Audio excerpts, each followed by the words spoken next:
So, folks, we're going to have a little bit of fun here. The three amigos have recently gone on some vacations, and we would just want to have a discussion about, hey, what's it like to have a vacation when you're financially free versus maybe when you had a job? And in order to have these conversations, why don't we start with Matt, who just got back from a great vacation in Vegas with his family. Matt, how was it? It was awesome. I'm kind of concerned. I think through osmosis and spending too much time with Dion, I care too little what things cost now. Um, he's just like he's like anywhere he goes, yeah, take it, buy it. Yep, they'll do that. And it was kind of like, it was I think the other thing too is when you have the young kids, it's about convenience. Sure. So it's like my wife's like, "Do you really want to do that? It's $100." I'm like, "Yeah, I really want to do it. I don't care about it." Yes, honey. Yeah, let's do it right now. We've got two of the three screaming, and the third one looks like it's about to start. So let's make that magic happen. We need to just get food right this minute before we have a Yeah. full on revolt. But Yeah. yeah, it was honestly, it was one of the things that I completely stole from Dion was I wanted to thank my tenants for sending me on a lovely vacation. Okay. That's what happened there. I mean, Yeah. we don't Yeah. take money out of the business, but between them and the IRS, they sent me on a beautiful vacation Yeah. because I did research every day there. I was in their field. Every single day we spent time driving neighborhoods and looking for where we might start to invest. And then we spent time doing all the fun things that the kids wanted to do. For those of you who have kids, if you know who Blippy is, the Blippy tour was a huge success. But yeah, my tenant sent me on that trip, and I'm greatly appreciative. Yeah, so when we talk about what's different, I'm gonna guess your vacation was longer. Like if you think back a decade ago, it was longer. It involved air travel. You stayed at a nicer place. It's just it's an entirely low stress. Like when you're on vacation, when you have no money, you sweat every dollar.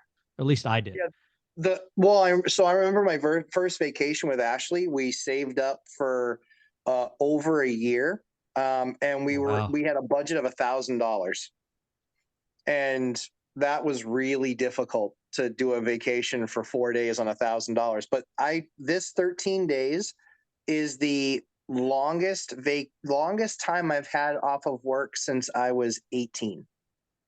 Wow. Very, I've very never cool. had I've never had 2 weeks. I've never had Wow. 13 days. So it was 27 years since I took that long a vacation. Good for you. Good for you. Well, Dion, you're leading by example. You are all over the world. You're talking about going to the Mediterranean on some baller cruise. So what is it like traveling when you're financially free? Because I think you're leading by example. So Yeah. I think the biggest thing to note is the difference in the path to financial freedom and being financially free.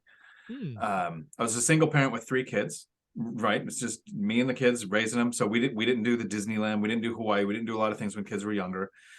We would do a camping trip would be vacation, go see relatives, those kind of things. So I got laid off from law enforcement in 2008 and started making $17 an hour at a truck driving school. You're not taking $1,000 vacation for 4 days. So first 8 years of investing, no vacations. Yeah. 2018 hits, income snowball has hit. I already have the midlife crisis and cash buy the Corvette, right? And so I've got the car. 3 old cars are no longer being used. Then it was the Raptor, the Tundra. Like I cycled through a nice car every year. I'm just like, I got money. I'm going to use it on something. Never did this before, but I started taking 1 month vacations, and I actually learned something. Matt, you had a budget of $1,000 and you struggled to do 4 days. Totally get it. I took my brother to Colombia, first vacation 2018, Colombia, 1 month, a month, travel, airfare, hotels, scuba, went to Cartagena. We went to the hot tubs in the like 6-hour dirt road drive up into the mountains. We spent time we went everywhere but Medellin and Bogota, pretty much. We went everywhere else. $1,300 spent Wow. in a month, right? For So a you had month. $1,000 budget, hard to do 4 days. Elongate it by the biggest expense of going to Colombia, airfare, right? Yeah, of course. Yeah. So then we go to 2019. I take a month. And that was 13 for me, 13 for him. So 2 people, budget might have been more, but that was my budget. Next year, we go to Thailand for a month. And we did everything. We went up to Chiang Mai, swam with elephants, played with tigers, zip lining. We went down to Khao Phanong, Katao, and scuba dove. Like, we stayed at a scuba resort for the whole time that we were there. And then we went to Pattaya, and nobody will ever talk about that. But a month in Thailand, came back with more money than I left with. Basically somewhere around $1,300 to $1,500 in that month, because you go out for a great meal, you're $15 a night, for nice places, right? And then, you know, the best meals for us and our guests or whatever would be like $10 to $20. You tip and they freak out because not hardly anybody tips.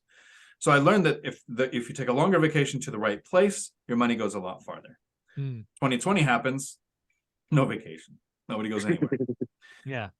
2021, I took a month with my brothers and we drove all over the US. I remember that. Did everything we could do in the US.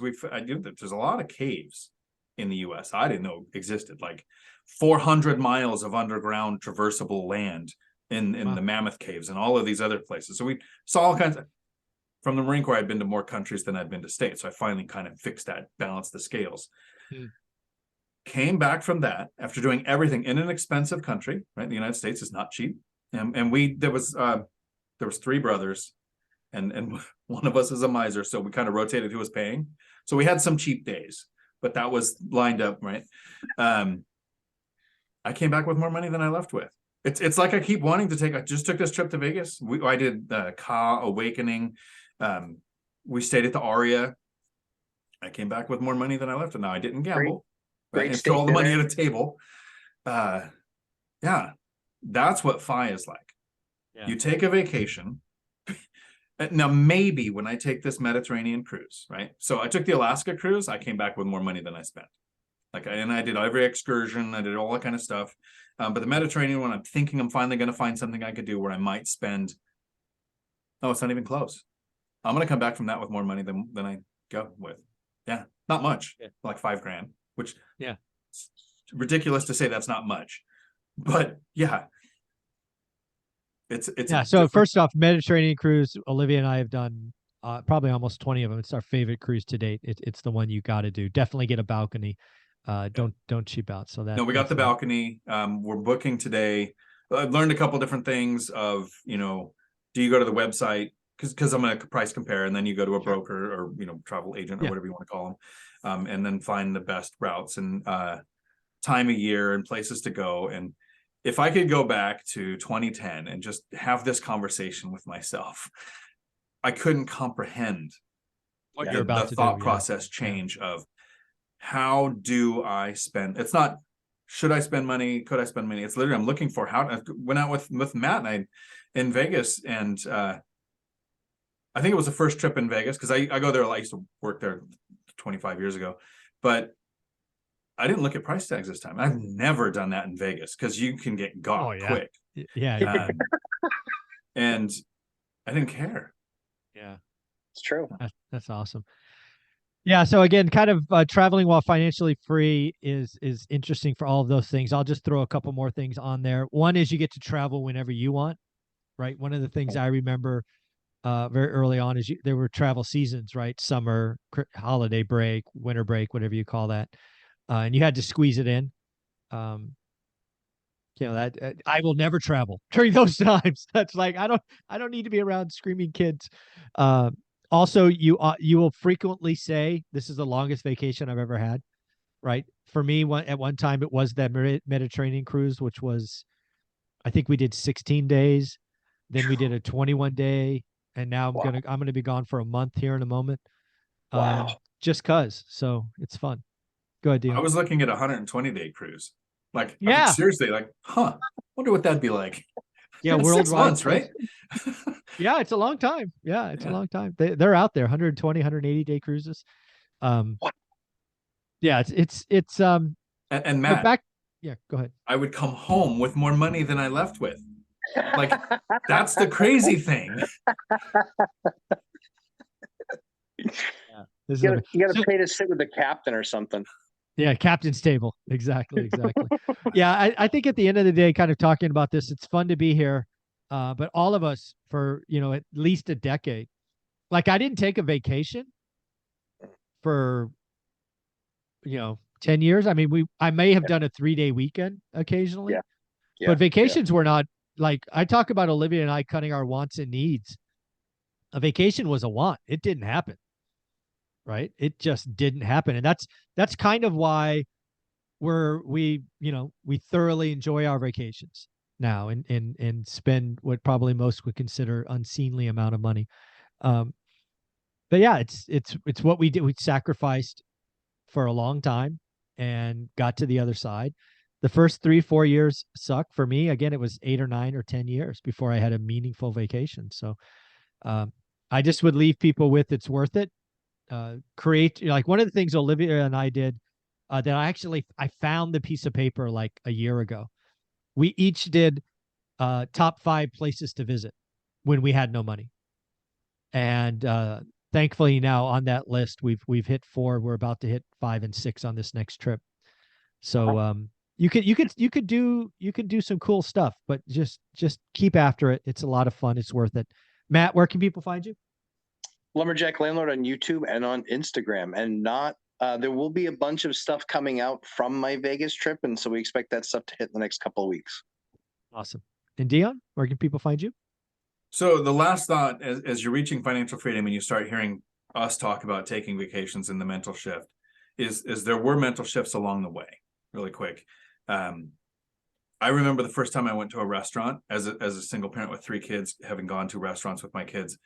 The first time I didn't just get an appetizer and I actually get a meal. The first time I got a soda with my meal, that was mind breaking that I'm going to pay $2 or $3 for a drink when I could just get free water. Like that was a huge change to where we're at now. So where you can find me is here on YouTube, Dion Talk Financial Freedom, trying to drag the people watching this video, some of you kicking and screaming, into the lifestyle you can get if you'll live the life that no one else will for a period of time. There you go. Thanks, guys. I appreciate you. Ciao.